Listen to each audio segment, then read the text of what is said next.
اهدنا الصراط المستقيم.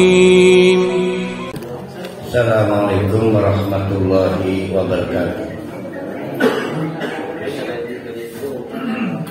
Raditu billahi rabba wa bil islami dina wa bi Muhammadin nabiyya wa rasulah.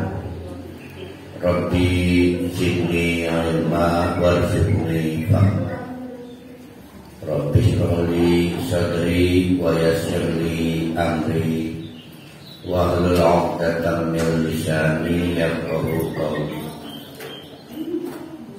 Sebagaimana telah diniatkan, insyaallah hari ini murojaah sugro berarti yang keempat, judulnya mengelola jaminan kecukupan dari Allah. Mengelola jaminan kecukupan dari Allah.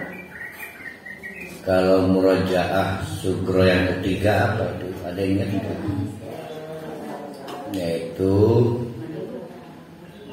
siapa yang ingat judul murojaah sugro yang ketiga?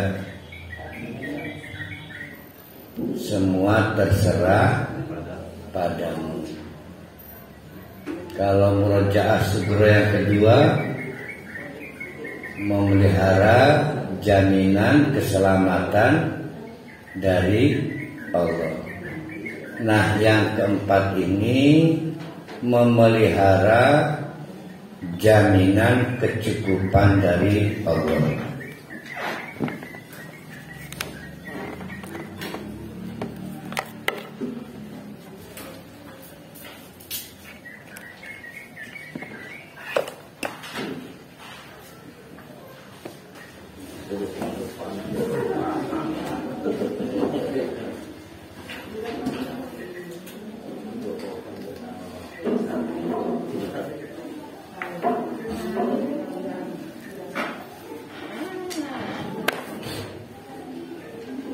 Kalau murojaah yang kedua, memelihara jaminan keselamatan dari Allah. Pada saat murojaah sugro yang ketiga, semua terserah padamu. Nah, ini yang keempat, yaitu murojaah sugro yang keempat dengan judul murojaah sugro memelihara jaminan kecukupan dari Allah. Kata kuncinya cukup. Kata kuncinya cukup. Cukup itu lawan dari kurang, bukan lawan dari sempurna.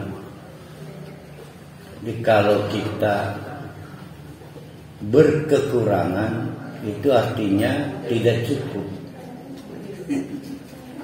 Jadi cukup itu lawan dari kurang, bukan lawan dari sempurna. 10 tapi kita baru punya 6. Nah, itu tidak dapat disebut kurang 4, tapi tidak sempurna. Karena cukup bukan berkaitan dengan angka. Cukup itu berkaitan dengan kebutuhan. Cukup itu berkaitan dengan kebutuhan. Jadi beda cara pandangnya. 10 walaupun kurang 1 tetap bukan 10. Tidak disebut kurang 1. Jadi bedakan antara kurang dengan tidak sempurna.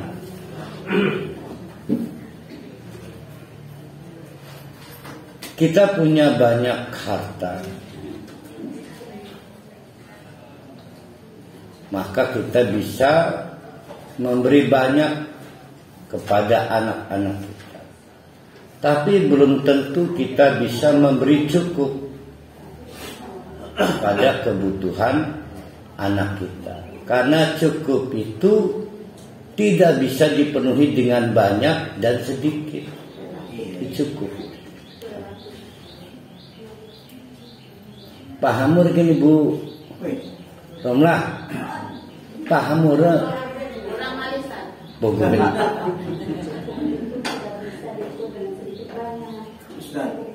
Cukup sudah, cukup sampai di sini saja. Kalau siapa itunya? Ustaz, ya. Apa yang Ustaz bilang sebentar ini betul-betul saya alami Ustaz. Kapan itunya? Masya Allah. Orang pensiunan itu kan tak pernah banyak Ustaz ya. Tapi nggak pernah saya kurang makan. Jadi cukup ya? Cukup. Ya, bagus. Masya Allah. Betul-betul luar biasa. Ya, saya ulangi karena ini pengantarnya agak deep ya. Kita akan bicara berkaitan dengan nama dan sifat Allah yang kelompok keempat, yaitu Al-Azim, Al-Majid, Al-Kabir, yang kemudian ditambahkan pada hari ini sebetulnya Al-Hasib, Al-Wakil. Cuma nggak kita bahas karena waktunya habis, tapi kita tampilkan di Murojaah Sugro. Kita beri judul untuk melengkapi Murojaah sebelumnya, yaitu memelihara jaminan kecukupan dari Allah, supaya kita sadar bahwa kita ini sebetulnya ada yang maha mencukupi. Kata kuncinya adalah cukup. Cukup bukan lawan dari kurang. Cukup lawan dari kurang, bukan lawan dari sempurna. Kalau saya punya 6, punya 10, tapi baru ada 6, maka tidak dapat disebut kurang 4. Tapi yang benar adalah bukan 10. Jadi tidak sempurna disebut 10. Itu yang benar. Nah, oleh karena itu cukup itu tidak ada kaitan dengan berapa banyak yang dibutuhkan atau terlalu sedikit yang diterima. Boleh jadi beberapa bapak-bapak, ibu-ibu dianugerahi harta yang banyak dan karenanya dapat memberi banyak juga pada anak dan istrinya. Tapi belum tentu bisa memberi cukup. Karena cukup itu tidak dapat diberikan dari yang banyak. Cukup itu adalah yang tidak kurang. Jadi manusia itu tidak akan mungkin bisa memberikan cukup sampai kiamat kurang 1 detik. Jadi manusia itu secara fitrah memang tidak bisa memberi cukup. Bisanya memberi maksimal, optimal. Ada yang punya dokter langganan. Apakah cukup punya dokter maka kita hidup nyaman dengan jaminan kesehatan dari dokter? Enggak, karena yang dilakukan dokter hanya bekerja maksimal. Yang membuat kita nyaman, cukup, jaminan cukup kesehatan itu namanya Allah. Nah, itulah kenapa ada ayat faidza tawakkal 'ala Allah fahuwa hasbuh. Gimana ayatnya itu? Belum nyampe situ.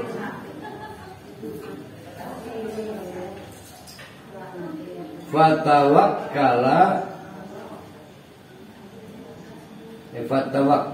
ala Allah fahuwa hasbuhu. Nah, ini kata kuncinya. Cukuplah ada Allah bagi yang tawakal. Jadi cuma Allah yang bisa memberi cukup. Yang bisa diberikan oleh kita bukan cukup, tapi banyak atau sedikit.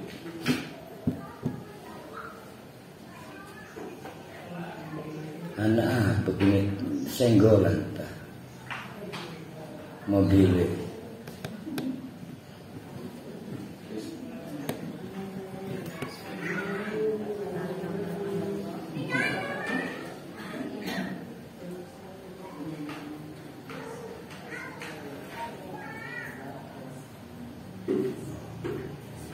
Yang membuat kita tidak tenang hidup itu bukan karena sedikit dan banyak, tapi karena tidak cukup.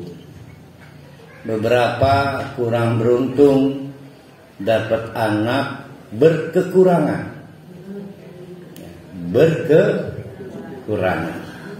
Entah kurang fisiknya dibanding yang lain. Cuma kita salah paham nyebutnya yang lain sempurna, padahal yang lain cukup. Nah, maka nggak tenang. Bahkan kita pengen anak kita bisa baca, kurang bisa baca. Baru tenang kalau sudah bisa baca. Anak kita kurang adab, tidak nyaman. Baru tenang setelah anak kita punya ada. Terus kita berkekurangan. Ya. Ternyata orang-orang yang kaya juga berkekurangan. Dan orang miskin juga berkekurangan. Kekayaannya tidak membuat nyaman karena merasa tidak cukup. Kemiskinannya juga diterjemahkan sebagai serba kekurangan. Maka tidak tenang. Allah memberi cukup di tengah-tengah orang dalam kemiskinan. Allah juga memberi kata cukup di tengah-tengah orang yang sebetulnya berkelebihan. Jadi cukup itu hanya milik Allah. Caranya bagaimana? Ya cara Allah, kita nggak bisa. Kalau kita itu menganggap cukup dengan deposit yang ada, pasti akan gagal. Punya tabungan miliaran, baru bisa tidur. Begitu tabungan tinggal 1 juta, nggak bisa tidur lagi. Padahal orang lain ada nggak punya tabungan bisa tidur, ya kan? Nah, jadi sebetulnya karena dia belum kenal Allah. Kalau kita orang beriman, maka bisa membedakan dengan yang tidak beriman. Bahwa orang disebut beriman kalau merasa cukup bila sudah di tangan Allah. Ada orang yang punya suami kaya, suaminya kaya, tapi keadaan atau kedudukan suaminya tidak membuat tenang. Yang membuat tenang adalah merasa cukup apa yang dari Allah. Nah, itu namanya orang beriman. Ada orang yang merasa cukup rumahnya apabila dijaga Allah. Dia nggak merasa aman, justru pada tentara, polisi, bodyguard, pendekar. Karena yang bisa memberi aman adalah Allah. Allah itu Al-Amin. Uang juga tidak bisa menenangkan, karena yang memberi cukup itu Ar-Razzaq. Dokter juga dianggap tidak bisa memberi cukup karena faida maritu bahwa yasbin, terus begitu. Itulah ciri orang yang beriman. Maka faida apa itu ayatnya? Fatawakkal. Siapa yang bertawakal kepada Allah, fahuwa, maka Allah hasbuh, cukup. Maka Allah disebut Al-Hasib. Maka Allah disebut Al-Hasib. Pengertian cukup itu dunia ya. Buyung para orang yang merana nerima telepon sih. Ketinggalan tapi ya. Ya selesai juga. Kita yang murid per hari nerima telepon.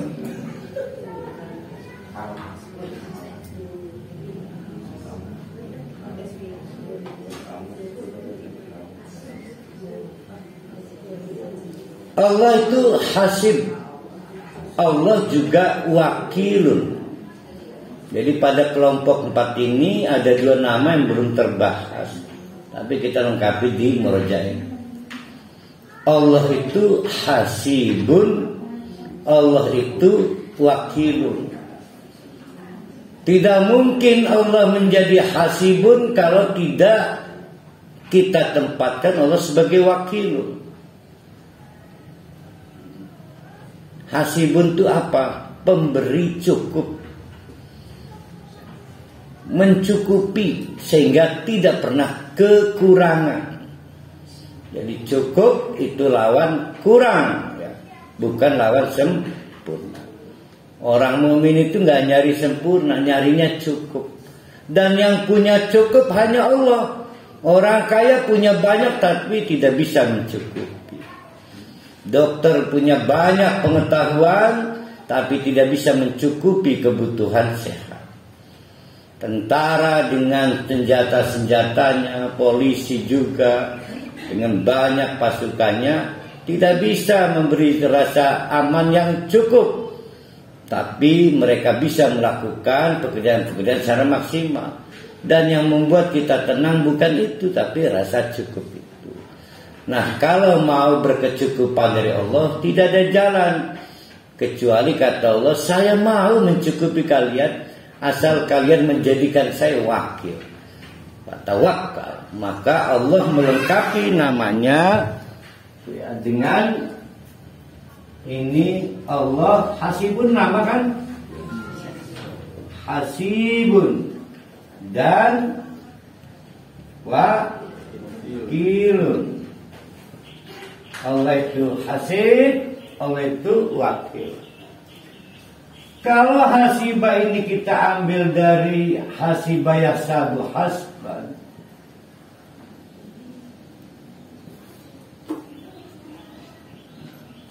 maka artinya menghitung. Allah maha memperhitungkan amal. Kalau amal soleh diberi pahala peganjaran tuh ya. Pahala, kalau amal salah diberi hukuman. Nah, ini menghitung kalau hasbah. Tetapi kita pakai pada pagi ini hasibah dalam pengertian asabah yuhsibu. Hasibah artinya mencukupi. Maka kata Allah, siapa yang menjadikanku wakil, saya cukupi. Saya cukupi. Wakilun. Wakil berarti yang menangani segala hal yang tidak bisa kita tangani. Maka karena saya nggak bisa ngambil air jam-jam, kebetulan ada yang sedang pergi umroh, tolong saya bawakan jam-jam. Berarti saya mewakilkan kebutuhan jam-jam pada orang yang sedang umroh karena saya tidak mampu mengajar ngaji. Segala keterbatasan kita, ketidakmampuan kita pasti meminta wakil. Yang jadi masalah, kekeliruan saya mewakilkan urusan saya yang sama keterbatasannya dengan saya. Sama-sama manusia, sama-sama berkekurangan, pasti banyak kucewanya. Kucewa. Iya, artinya tidak sesuai harapan. Maka mewakilkan urusan pada orang itu 99% hasilnya kecewa. Ya itu mah kepaksa ada pilihan. Yang paling 100% tidak pernah mengecewakan hanya Allah. Jadi bertawakal itu menjadikan Allah wakil. Kata Allah, kalau kamu menjadikan saya wakil, bukan Pak Desmond, apalagi Pak Yandri, maka saya cukupi kebutuhan kamu. Dijamin jauh dari kekurangan. Walaupun kata orang lain jauh dari sempurna. Nah, itu perbedaannya di situ. Kan kata orang kasihan amat, tiap hari ganti suami. Bukan itu tukang ojek itu. Oh, berarti dia nggak punya kendaraan kan, pribadi kan. Tapi dia merasa tidak pernah kurang karena cukup.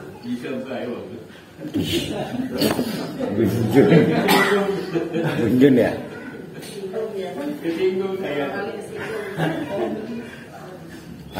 Ngegibah bunjun itu.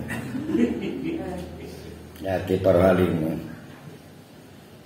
Sampai di sini paham ya. Jadi konsep dasar tawakal kepada Allah itu ngejar berkecukupan. Nah, disinilah problem kita. Problem kita itu di sini. Meskipun ini sudah tidak ada di dalam list 99 Asmaul Husna. Dia ada ini mah. Oh sih. Berarti lagi hilang kan. Kenapa kita tidak boleh mewakilkan urusan kita pada selain Allah? Hanya kepada Allah. Kenapa? Bertawakal itu hanya kepada Allah. Kenapa? Yang pertama, wallahu ala kulli syai'in qadir. Tawakal hanya kepada Allah. Atau jaminan kecukupan itu hanya bisa dibuat tawakal kepada Allah dengan 4 alasan. Yang pertama, Allah maha mampu segala-galanya.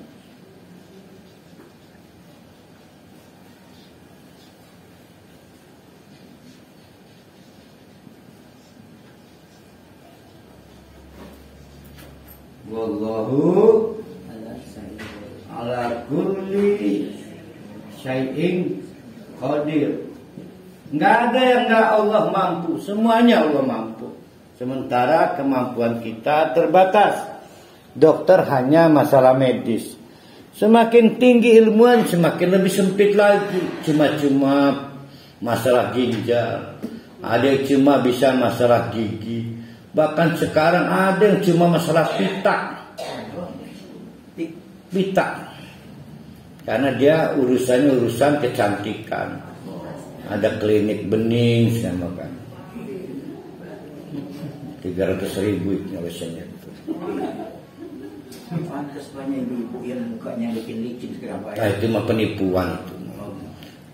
Licin mah gosokan kan. Jadi Allah itu maha segala-galanya, sedangkan manusia sangat terbatas kemampuannya. Ya. Itulah alasan kenapa kita mewakilkan urusan kita kepada Allah. Kita ini nggak tahu bagaimana cara ngurus besok. Allah udah tahu. Maka kita wakilkan urusan kita kepada Allah. Yang kedua, Karena Allah yang memiliki segala-galanya. Gala itu lirik lagu apa itu? Roma. Gala. Gimana menghafal? Oh iya, yang ngomong Bengal, dangdutan biasa. Allah Maha memiliki segala-galanya. Jadi gala-galanya itu potongan dari nama kampung Bengal. Allahu Malikul Mulk.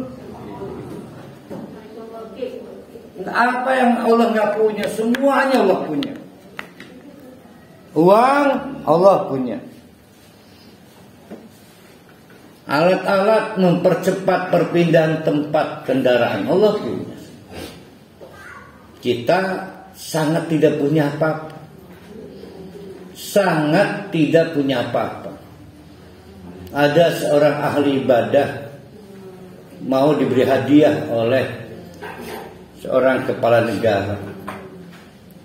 Beri kesempatan saya untuk membahagiakan dengan kekayaan yang luar biasa, kata si kepala negara ini, karena ingin takdim kepada ahli ibadah. Kata ahli ibadah, mohlah. Mohlah itu apa dia? Gak maulah.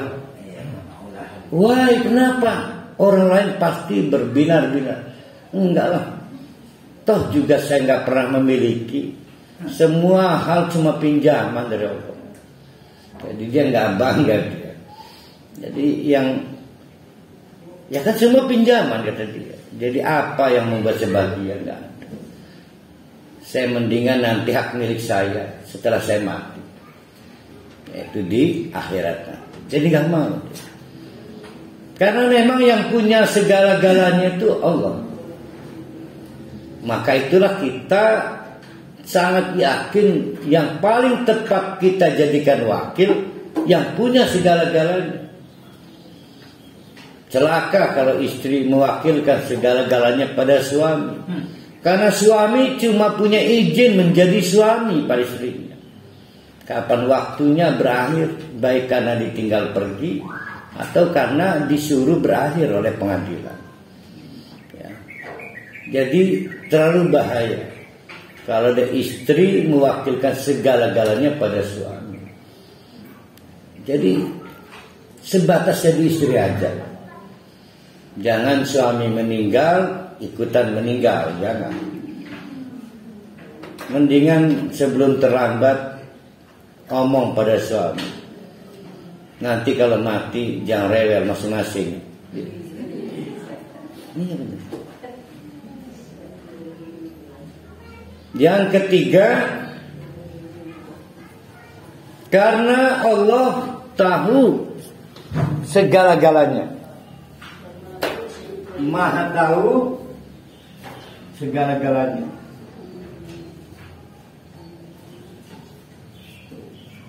Allah Maha tahu gala. Gitu ya Pak Iman ya. Wallahu ala kulli syai'in alim ya.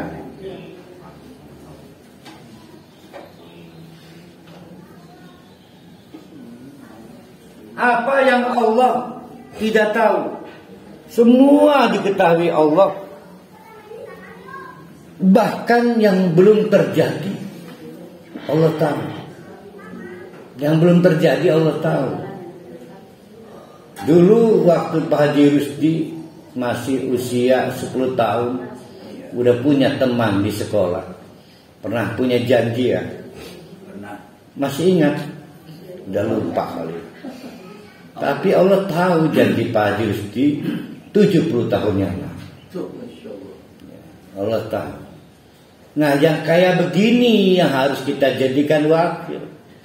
Karena walaupun orang tua tetap tahunya terbatas sepanjang kita ada di rumah. Orang tua nggak tahu pada saat kita di luar. Ya, sehingga pengetahuan orang tua adalah pengetahuan yang dilihatnya aja. Ada yang nanya, bagaimana anak bapak? Sepanjang yang saya tahu, akan itu kan. Sepanjang yang saya tahu, dia nakal. Orang tuanya nggak tahu kalau anaknya orang baik. Sepanjang dia tahu anak saya nakal, kembali ke orang tuanya sama mungkin. Jarang ketemu anak. Jadi pengetahuan kita sepanjang kita tahu. Tapi pengetahuan Allah tidak terbatasi. Maka Allah lah yang kita jadikan wakil. Tidak boleh kita menjadikan wakil yang pengetahuannya tidak sempurna. Ada orang yang tidak tahu arah ke Pontang, dimintain tolong wakili saya ada acara di Pontang, berangkat dia pakai pesawat dia. Serius. Karena bagi dia Pontang itu dibontang itu. Karena pengetahuan terbatas. Yang keempat, karena Allah Maha menyayangi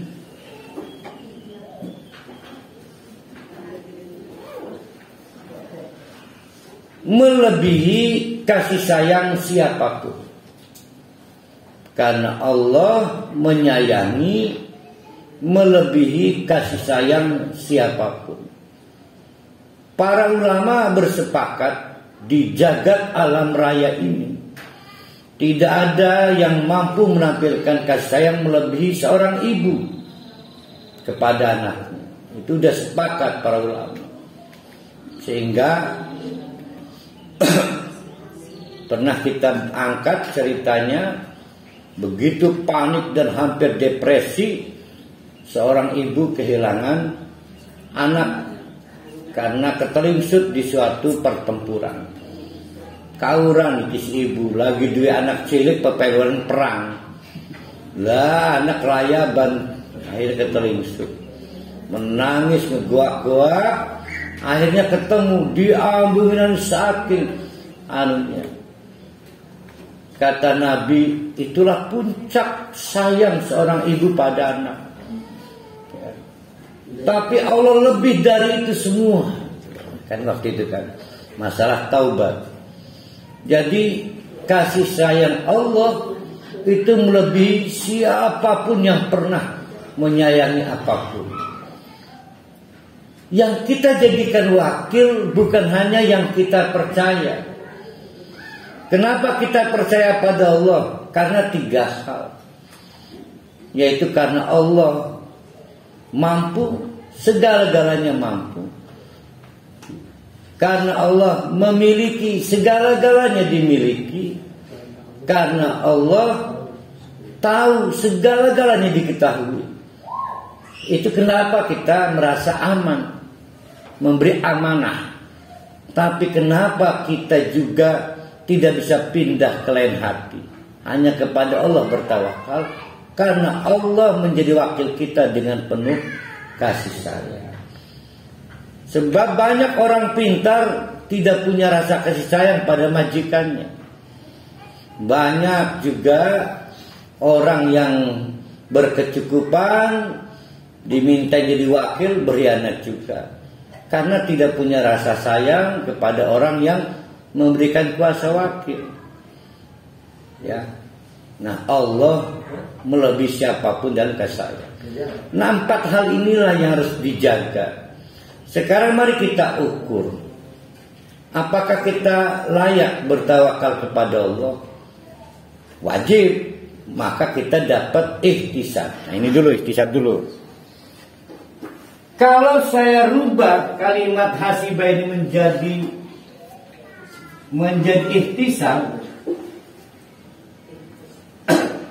ihtisabun, maka dia punya teman namanya ikhlas.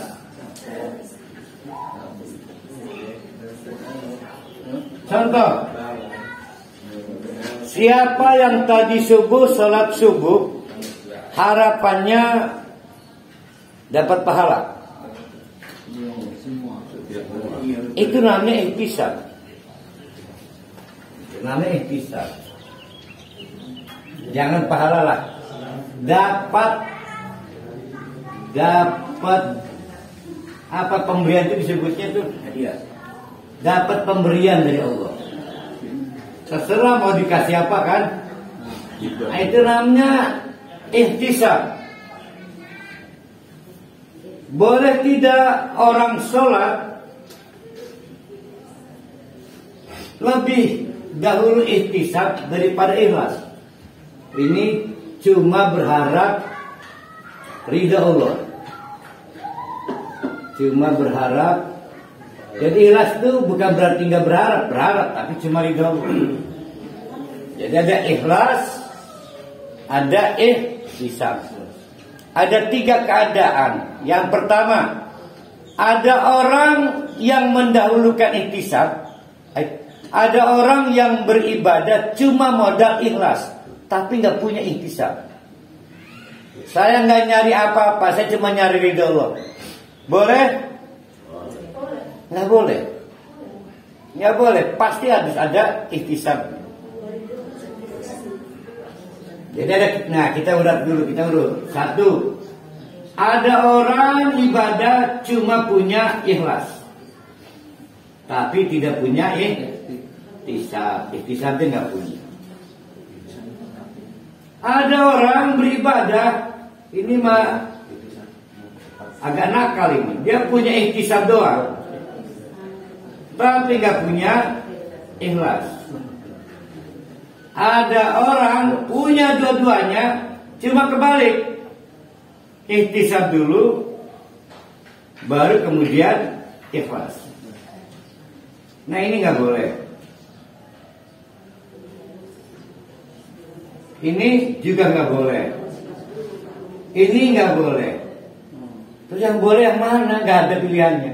Ustaz, kalau ada orang tidak punya konsep, nggak tahu ihtisab dulu atau ikhlas dulu. Nah, makanya diterangin, nggak apa-apa kalau belum punya konsep mah. Maka yang benar adalah urut-urutan. Orang harus ikhlas, tapi juga harus ihtisab. Kenapa? Tanpa ihtisab disebut sombong. Tidak minta kecukupan dan maksudnya punya kesini. Ini nggak boleh berlagu ke Allah mah. Allah marah kalau nggak minta. Tuh ya. Ustaz, Nun. saya ini kok merasa salah besar ini. Jangan minta enggak minta tambah istri lagi. Saya tuh kalau beribadah aku Ustaz, Ikhlas doang. enggak. Ya Allah jangan masuk saya ke neraka Ustaz. Nah itu namanya ihtisab itu. Mau dikasih apa? Silakan minta. Asal jangan ke neraka. Itu namanya ihtisab. Jadi ihtisab itu meminta sesuatu selain ridho Allah. Jadi urut-urutannya dulu diperbaiki. Pertama ikhlas. Ini kalau bukan karena ridho Allah, saya nggak salah suka. Saya cari ridho Allah. Kenapa kita bisa khusyuk? Karena kita ihtisab. Ihtisab ngarep.com. Nah, yang jadi masalah ngarepnya kemana? Yang paling utama minta diberi cukup, bukan minta diberi banyak, apalagi diberi kurang. Ya, minta diberi cukup. Dari situlah akar kata ihtisab. Ustaz, kalau orang infak, dia ikhlas. Habis itu dia berharap mendapat penggantian dari Allah. Bagaimana itu? Enggak ikhlas. Saya kan ada berharap tadi. Berharap dulu atau Ikhlas dulu. Hilang. Orang infak kan ikhlas infak itu. Kemudian dia punya harapan. Nah, itu namanya mancing ngasih ikan untuk dapat ikan lebih besar gitu. Nah ini mungkin begini Pak. Yang dimaksud ihtisaban itu berharap mendapat pemberian terbaik. Nah pemberian terbaiknya itu nanti dikaitkan dengan ihsan. Apa yang diihsankan oleh kita? ganti mobil. Nah itu boleh, nggak ada masalah, cuma rendah amat. Nah itu maksudnya. Jadi nanti apa yang kita minta menunjukkan siapa diri kita. Kata Allah sebatas mobil kan. Kalau saya memberi nasihat, hasbuh, minta cukup. Cukup ke surga, cukup menghindar dari neraka, cukup di alam barzah, cukup istri berkecukupan. Kalau cukupnya satu, kenapa dua? Kalau cukupnya dua, kenapa harus satu? Jadi yang memberi kata cukup tuh Allah. Dan selama ini kita nggak pernah ada satu yang namanya bisa. Ya kan lagi dibahas. Hanya ikhlas selesai. Nah, itu pertanyaan saya tadi kalau Ya makanya bukan untuk ihtisab itu turunan dari hasbun. Mari kita lihat. Man soma Ramadana imanan wa ihsaban ghufira lahu ma taqaddama min dambi. Di situ sudah diberi bobot. Siapa yang berpuasa karena percaya habis pada Allah wa ihsaban dan ngarep.com. Bukannya begitu, Pak?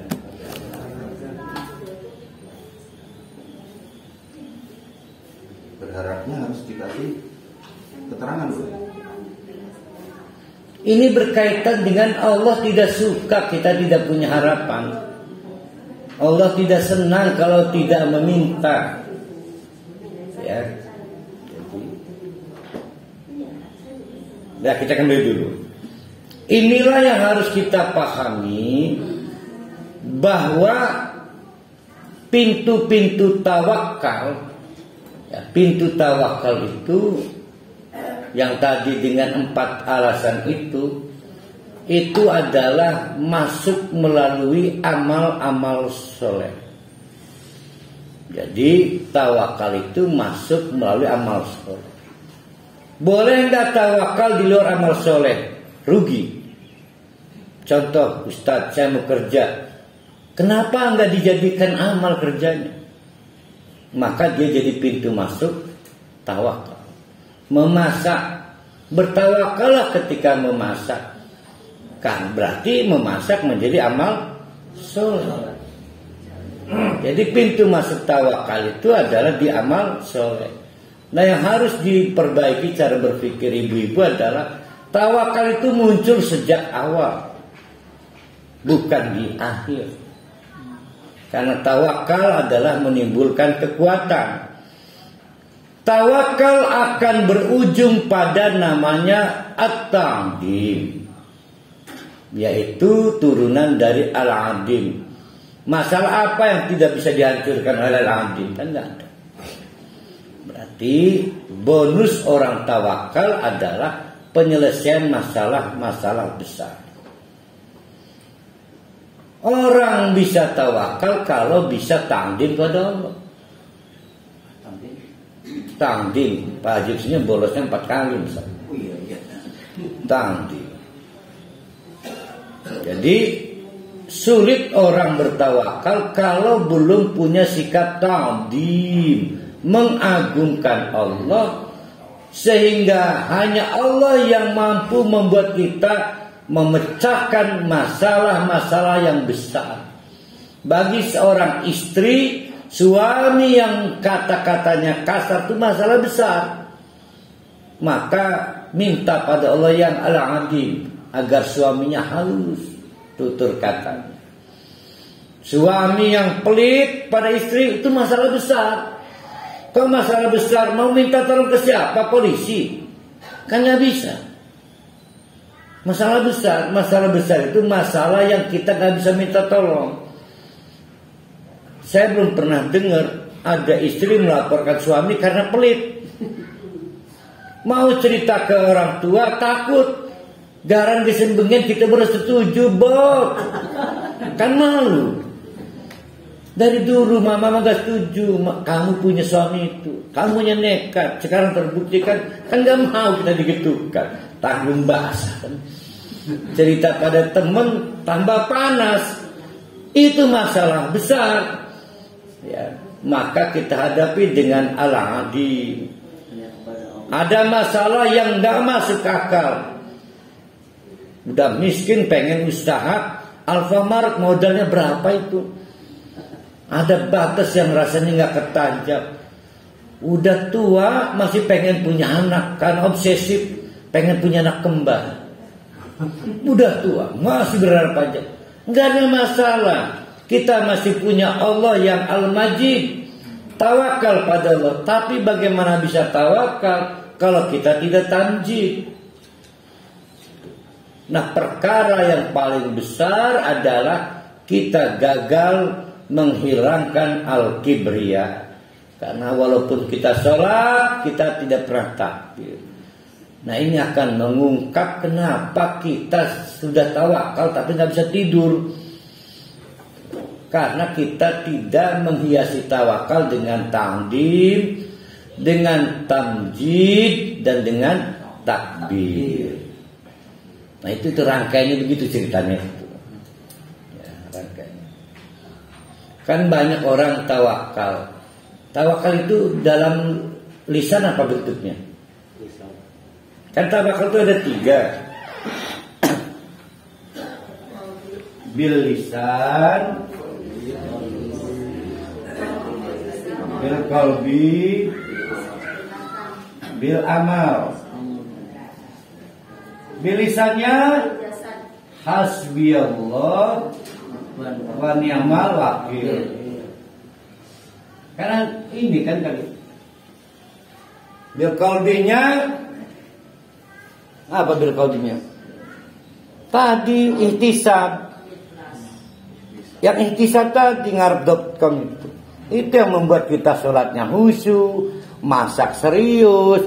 Waktu memasak ihtisabnya apa? Pengen suami senang, maka dia fokus. Maka orang sholatnya khusyuk. Maka orang belajarnya lebih lagi, karena ihtisabnya pengen lulus, pengen naik, pengen juara. Harus ada ihtisab. Apa hasibtum annama khalaqnakum abasa? Apa hasibtum? Apakah kalian pikir ini cuma main-main, nggak ada tujuan? Harus ada tujuannya. Itu ihtisab. Jangan cerita ke orang lain karena jarang tahu ya. Berarti selama ini tidak dijelaskan begini salah ya? Ini bukan salah. Jangan cerita ke orang lain, jarang ngasih tahu. Tidak dapat harapan. Jadi masalah besar kita, saya ulangi, adalah sudah tawakal menurut kita tapi belum cukup. Belum dikasih cukup. Selalu dikasih kurang. Padahal uang sudah banyak. Anak juga sudah banyak. Pengalaman hidup sudah banyak. Nggak ada yang tidak banyak, tapi tidak cukup. Karena tawakalnya masih palsu. Tawakal itu dapat wujud kalau ada ta'dim, tamjid, takbir. Perkara yang paling puncak adalah menghilangkan al-kibr pada waktu sholat. Sulitnya setengah mati. Ya, kemarin kita sudah kaji kenapa ada takbir pada adzan. Karena Allah pengen urusan paling besar adalah urusan Allah. Mungkin kita sedang masak, tinggalkan, matikan. Allah pengen diutamakan. Toko tinggalin, jangan lupa rolling door tutup. Sebab ini bukan di Mekah, bukan maling. Lagi ngegandeng istri, ucurakan, langsung seru panggil. Tinggalin, lagi nyebrang, tinggalin di jalan. Istri orang sini mah. Itu mentakbirkan Allah. Pada waktu sholat hampir semua gerakan diwiwiti dengan takbir. Dimulai dengan takbir. Karena Allah tahu kita gampang ngederewer. Baru selesai amin, udah ingat lagi masak. Udah ingat lagi utang, oh bentar lagi mau ke mos, oh macam-macam. Takbir lagi supaya Allah kita fokus. Nah, salah satu teknik untuk membesarkan Allah adalah ihtisab, yaitu mengingat kita ngarep apa. Cuma ngarep yang hasbuh dong, jangan ngarep yang remeh-temeh, jangan. Ngarep yang hasbuh. Semua amal soleh ada unsur tawakalnya. Karena tawakal hanya bisa masuk pada amal-amal soleh. Ya, jadi kita ini sekuler sih masalah kita ini. Ada nggak kita sebut amal? Padahal nggak ada yang nggak disebut amal. Ya, karena semua hal harus bernilai ibadah. Maka yang menghancurkan tawakal adalah penghancur tawakal. Penghancur tawakal itu namanya al-kibriya. Penghancur tawakal. Udah tawakal hancur.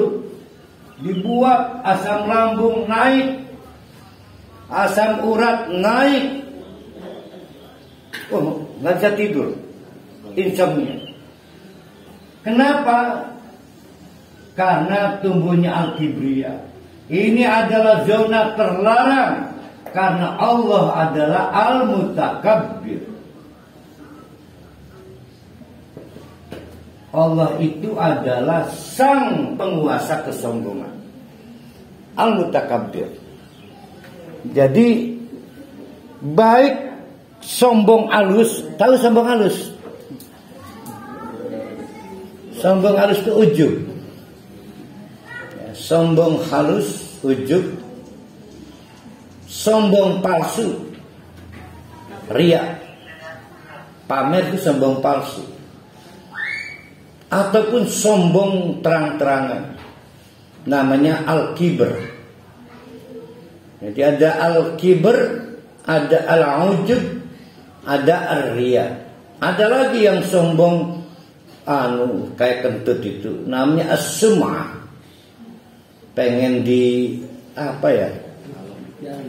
Ya di alam, tapi pengen dibicarakan, kan di alam. Pengen dibicarakan. Saya nitip pesen Pak Mustahal, kalau ngobrol sama orang bilang ya soal saya. Dan as-sum'ah. Kan sering begitu kita kan? Titip, jangan lupa ngomongin soal saya. As-sum'ah. Ada yang riya. Riya itu apanya zaman dia, tetehnya ya. Ratu Ria, tetehnya zaman. Riya. Apa Pak Jeffrey? Kok sesak napas saya Ustaz? Ini semprot belajar. Sulit kali nampaknya bertuhan ini. Sehingga kok napas saya jadi sesaknya, mungkin besok hati saya ini. Karena mengingat beratnya tugas sebagai manusia, bagi hamba Allah yang muka bumi ini. Tidak boleh kita begini, tidak boleh begitu. Kan begitu, banyak larangan-larangan dan banyak perintah-perintah. Saya ingin satu kunci dari Ustaz. Kunci. Bagaimana meringankan beban saya ini yang sedang sesak napas ini. Harus kenal siapa Allah dari dua aspek. Allah punya dua aspek nama. Satu aspek timbul roja, satu aspek timbul khauf. Aspek pertama, Allah bernama Jalalun. Aspek kedua, Allah bernama Jamalun. Nama-nama Allah yang menimbulkan rasa mahabbah disebut Jamalun. Tapi nama Allah yang menimbulkan rasa khauf disebut Jalalun. Maka kita nyebut Allah Jalla Jalalah. Harus imbang. Jangan kayak orang torikot, maaf bukan torikot, kelompok tertentu yang hanya mengelola, mengembangkan nama-nama Allah dengan jamal. Oh mahabbah tapi seperti tidak menginjak bumi. Tidak pernah mereka bicara Allah dengan ketakutan. Cinta tenggelam dan hanyut dalam cintanya. Maka akhirnya kayak terbang di angan-angan. Itu lagunya siapa itu? Terbang itu. Nah, ipata besar kali yang kedingin mana? Nah, anggun bah. Jadi harus imbang. Kenali Allah yang punya nama-nama menimbulkan rasa khauf, namanya Jalla. Jalal, Jal. Harus diantaranya adalah Al-Kibriya.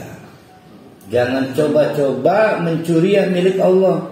Sombong itu milik Allah. Al-Kibriya. Walaupun halus namanya ujub.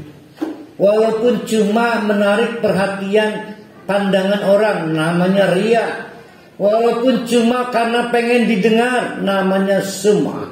Semua hal itu adalah melanggar batas, menyebabkan gugurnya tawakal kita. Tawakal gugur, maka sampai kiamat kita nggak akan dapat kecukupan. Padahal banyak harta, banyak anak, istri 4, mobil 8, yang bisa dipakai 1. Mobil 8 semuanya di polis Pak, barang ciptaan KPK. Itu menjawab dari kenapa selama ini kita sulit amat ya tidur ya. Penyakit terus nambah. Saya lupa ngejapar dulu. Jadi harus imbang antara Jalla. Oh ini ya belum pernah nyampein ya. Yang ini ya. Jadi Allah itu punya 2 aspek nama. Ada Jalla. Kan sering kan dengar Allah Jalla lah ya. Jalla. Tapi jarang dengar Allah di jamalnya ya. Jarang. Padahal kan cuma di Persada dekat. Di sini Lodrang dekat. Dari jamal tumbuhnya apa? Mahabbah. Dan mabalah ar-raja. Ngarep dari Jalla tumbuhnya al-khauf. Al-ajiz, takut nggak pada al-ajiznya Allah? Tapi begitu dengar Allah itu al-ghafur, demen nggak? Ya Allah, Allah itu al-ghafur ya. Yang jelas di kelompok keempat itu dahsyatnya. Allah itu al-adil, Maha Agung, nggak ada persoalan apapun yang nggak bisa diselesaikan oleh yang Maha Agung. Al-Majid, yang menembus batas. Sampai Sarah istrinya Ibrahim merasa nggak masuk akal, dikarunia anak, dikomentari oleh Allah, apa ajibtum singgawi kagum sira apa? Biasa aja kales gitu musimnya, kata Allah. Jadi yang kita anggap mengherankan itu adalah yang kita nggak mampu. Ya. Ada orang lari pagi di alun-alun 10 putaran, gila, karena saya nggak mampu. Pak Wadin Halim masih katanya masih 3 game main bulu tangkis usia itu, gila ya. Kita kagum yang kita nggak mampu. Kita menghadapi Allah yang mampu segala-galanya. Jadi ngapain kagum? Karena Allah mampu segala-galanya, sedangkan kita terlalu banyak tidak mampu. Nah itu dari Al-Majid. Ada takbir. Nah takbir ini penghulu ibadah-ibadah agung. Ibadah paling agung namanya sholat. Ibadah paling agung itu namanya sholat. Disitulah berkumpul takbir, takbir lagi. Yang jadi masalah ibu-ibu takbirnya baru takbir bil lisan, Allahu Akbar. Hatinya belum mentakbirkan Allah. Secara amal pogo masih larak lirik, jauh dari khusyuk. Kata Allah, ya udah ihtisab. Minta apa supaya kamu lihat khusyuk? Ihtisab. Ustaz, tapi ada yang mengembirakan saya, Ustaz. Alhamdulillah. Jadi kalau bagaimana sulitnya masalah bertuhan ini, mungkin kena kurang ilmu barangkali. Tapi ada yang mengembirakan saya. Kayak ketebak baik materi kita punya. Apa itu? Ketebak terus. Apa itu? Itu yang kita ucapkan setiap hari kepada Allah. Ya Rahman, Ya Rahim. Modalnya itu bagaimana? Modal itu Ustaz. Jadi Bismillah Al-Fatihah itu Ustaz kan? Bismillahirrahmanirrahim. Mau dikasih modal 280 nama. Jadi Cuma itu.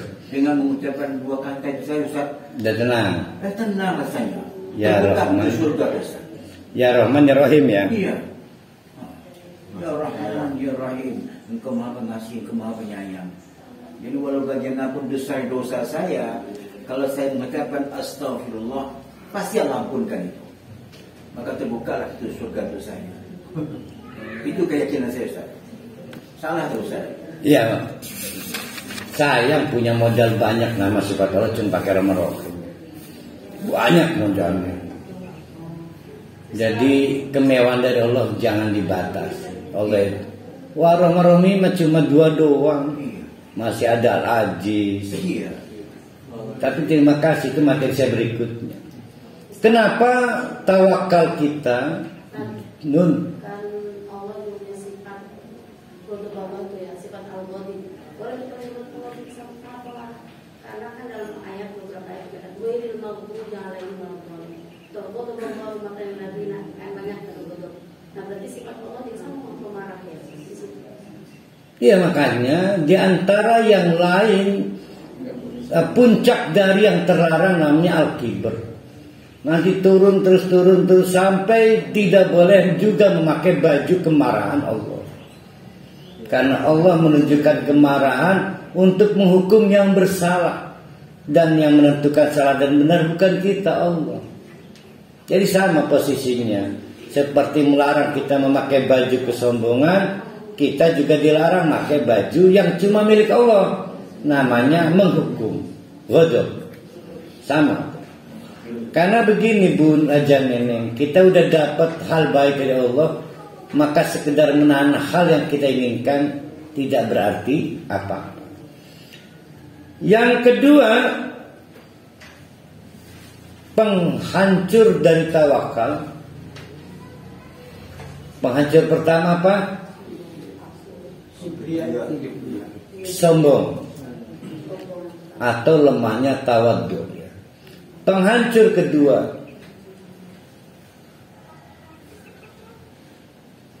lemahnya keyakinan, keimanan. Walaupun sudah sangat paham.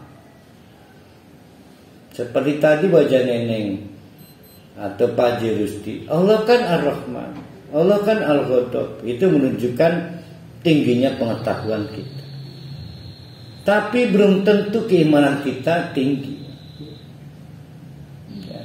Sedang semakin orang tidak percaya, maka cahaya redup. Seperti anak kecil megang samurai, maka nggak bisa nebas apa. Padahal samurai itu sangat tajam.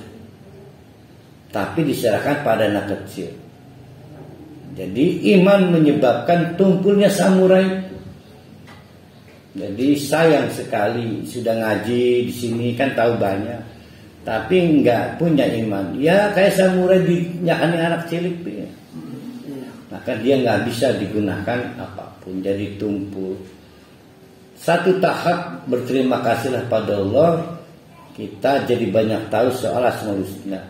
Tapi menjadi sia-sia kalau kita nggak sangat percaya.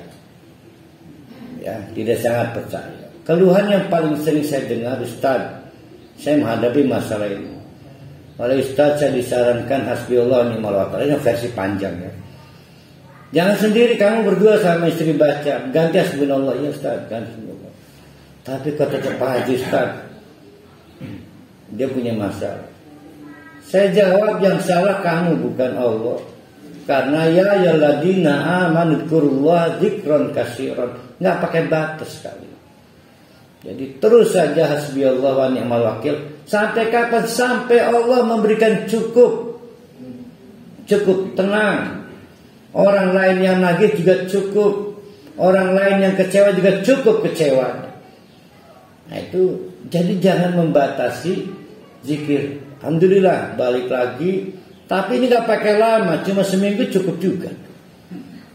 Jadi yang jadi masalah bukan pengetahuan. Pengetahuan itu satu langkah, keimanan menyempurnakan dari bagaimana cara pengetahuan itu digunakan.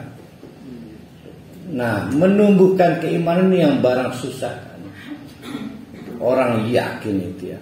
Kenapa sih orang sulit percaya? Karena selalu setan datang menawarkan hal lain. Gitu ya. Udah sih nyewa polisi aja selesai digertak gitu. Jadi kita sulit gitu. Ya, sulit kita itu. Kita belum pernah mentandingkan Allah. Jadi nggak boleh punya pembanding, nggak boleh. Laisa kamitslihi syai'un. Yang ketiga,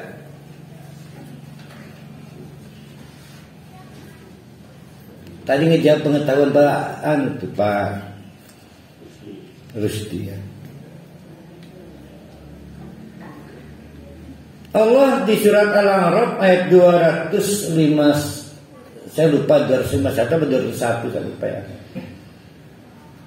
Innal ladzina taqau, kalau mau tahu orang itu punya khauf, takut atau tidak kepada Allah,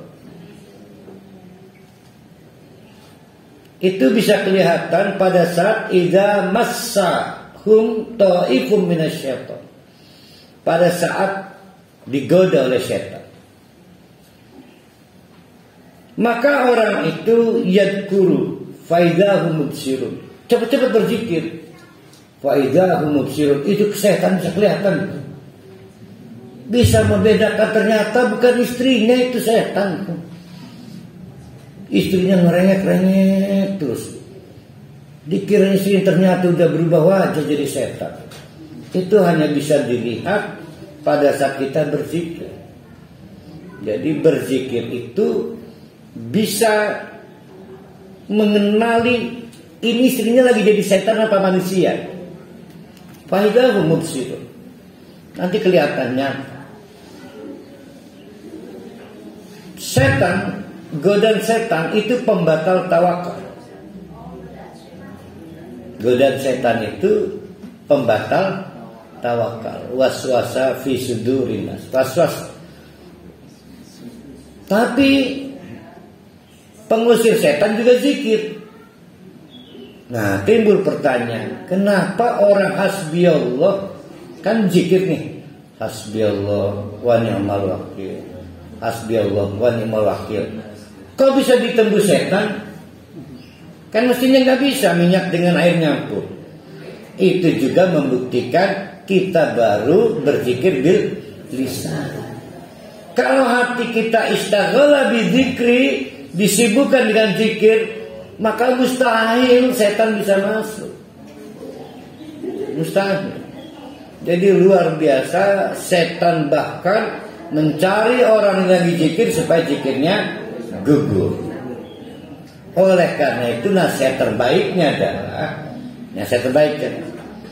saya mau menyibukkan diri tawakal. Tawakal itu hasbiyallah.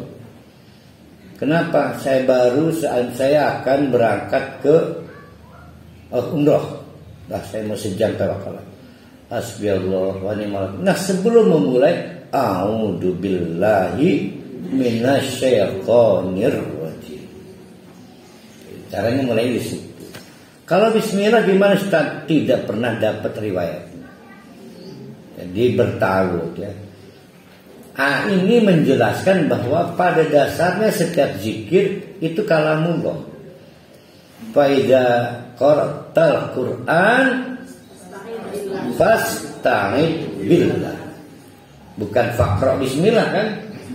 Apabila kalian akan membaca Al-Quran, maka fasta'id billah. Nah, bapak-bapak, ibu-ibu, walaupun sambil berjalan, pada kelompok ketiga saya menambahkan Al-Hasib, Al-Wakil, Al-Kibriya, melengkapi yang sebelumnya yaitu Al-Adim, Al-Majid, dan Al-Kabir, dan dirangkaikan dengan satu pemahaman yang utuh bahwa pemberi jaminan kecukupan tidak ada lagi cuma Allah. Selain Allah cuma punya banyak dan cuma punya sedikit. Yang punya cukup hanya Allah. Betapa hebatnya kalau kita mengimami 6 nama-nama sifat tadi di kelompok 6, maka dijamin kita enak makan, enak tidur, asam urat nggak naik. Apalagi usia Pak malah lebih sehat lagi kalau mengelola kecukupan hanya dari Allah.